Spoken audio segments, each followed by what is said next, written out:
সেনাপতি, আদেশ করুন মহারাজ। আমার বিরিয়ানি গুলো খেলো কে? আমি খাইনি মহারাজ। তুমি যদি খাওনি তো বিরিয়ানি গুলো গেল কোথায়? আমি জানি না মহারাজ। তুমি জানো না বললে তো হবে না, 3 মাসের বেতন দিয়ে রেখেছি তোমার। মহারাজ আমি এখন 3 মাসের বেতন পাইনি মহারাজ। তুমি পাওনি বলে তো হবে না, আমি তো মাসের বেতন দিয়ে রেখেছি আমি সব সময়।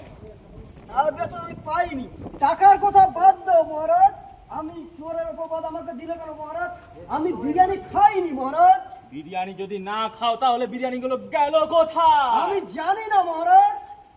তুমি জানো না বললে তো হবে না, তুমি সব জানো। তোমাকে রেখেছি তাহলে কিসের জন্য? মহারাজ কালকে তুমি মদের ভরে সব বিরিয়ানি খেয়ে নিয়েছো মহারাজ। আমি মদ খাইনি, আমি মদের ভরে কি করে খাবো?